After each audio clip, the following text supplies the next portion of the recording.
We all share a common, frustrating desire within the corporate structure: more focused time.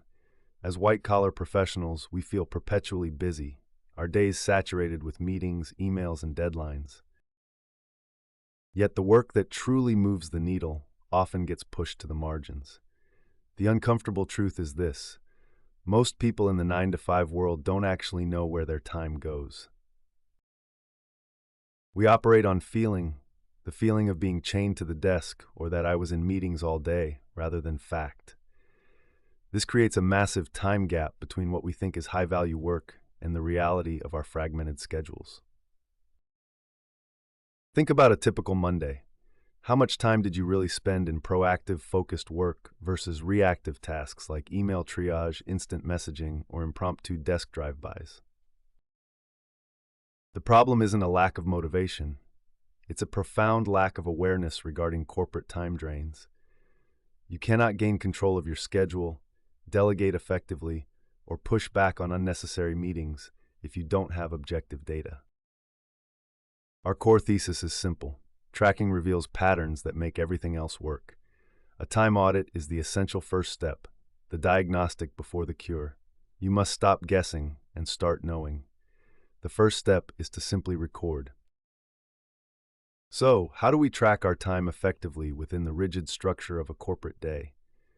The goal is simple, not perfect, and focuses on trends within the work environment, not micromeasurements.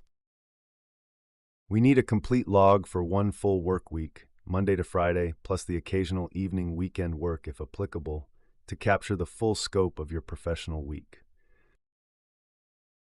The best tool is the one you will actually use, be it a simple digital calendar, a dedicated spreadsheet, or a tracking app. Consistency and honesty are paramount, especially regarding distractions. Every time you switch tasks, especially when moving from deep work to an IM notification or email check, you must log it. You only need 3 crucial data points for each entry. 1. Time block, e.g. 10 a.m. to 11 a.m. 2. Activity, e.g. status meeting with Team X or writing project proposal. 3. Energy focus level, a subjective rating of low, high, or medium. This last point is vital because it connects the objective time spent on corporate tasks like meetings to your personal resource cost. Be brutally honest. If a meeting ran for an hour but delivered 0 value, record that. If you spent 30 minutes reading news headlines before starting your actual work, log it. This phase is purely about observing the reality of your schedule before you attempt to redesign it. With a full week's worth of data, we move to the most revealing step: analysis. Treat your time log like a company budget report, determining where the high-value spending is and where the crippling waste occurs. The first thing you will spot are the corporate time leaks. For the white-collar worker, these usually fall into 3 categories. 1. Email triage, constantly checking and reacting to the inbox instead of scheduling dedicated blocks.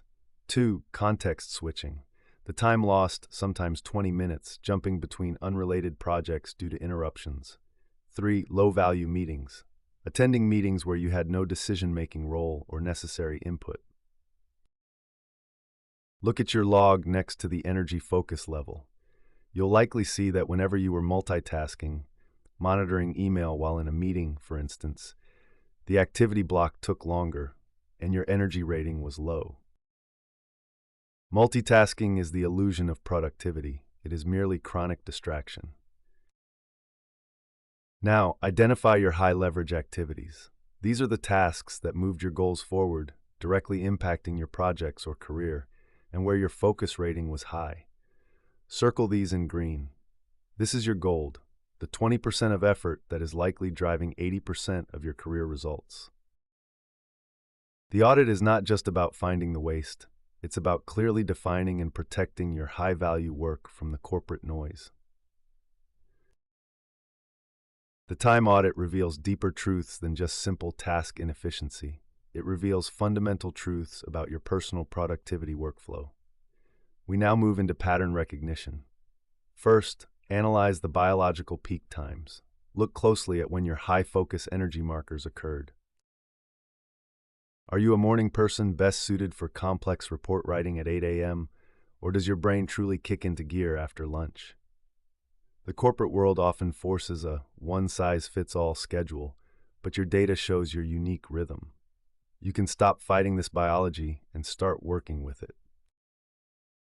Next, apply the 80-20 rule of time to your tasks. You'll find that perhaps only 20% of your scheduled meetings or project tasks generate 80% of your meaningful, client-facing, or executive-level results. This allows you to apply deliberate pressure to the high-return activities while defensively managing the rest. Furthermore, the audit highlights tasks that are necessary but repetitive, like updating internal trackers or drafting similar communications. These are prime candidates for batching or delegation. For example, your log proves that checking email continuously is a massive leak. The solution is to batch it into 2 dedicated slots per day, closing the inbox outside those times. This awareness is the invisible foundation upon which all truly effective 9-to-5 efficiency is built. You have the data. The final step is to build a schedule that reflects reality and leverages your biological peaks against the corporate demands. This is not about trying to squeeze more into the day. It's about making protected space for the 20% that truly matters. Your first mandate is to protect the peaks. Schedule your high-leverage activities, your deep work, during the peak times you identified. Block this time off on your calendar as focus time and treat it as non-negotiable. Everything else can wait. Second, proactively manage the meeting load. The audit identified low-value meetings. You now have the data to ask, what is my necessary role, or can I contribute asynchronously? Push back on meetings that don't align with your goals. Third, implement a buffer block. The audit proved that interruptions happen, so instead of letting chaos dictate your afternoon, set aside a designated buffer of 30 or 60 minutes for unexpected calls, IM responses, or small crises. Once the buffer time is complete, the door is closed. Finally, remember, the audit is not a one-time exercise. It's a quarterly habit, a professional checkup, to ensure your time usage remains aligned with your career goals. You no longer have to guess why you're busy but unproductive, because you have the undeniable, data-driven patterns. The thesis is proven. Tracking reveals patterns that make everything else work.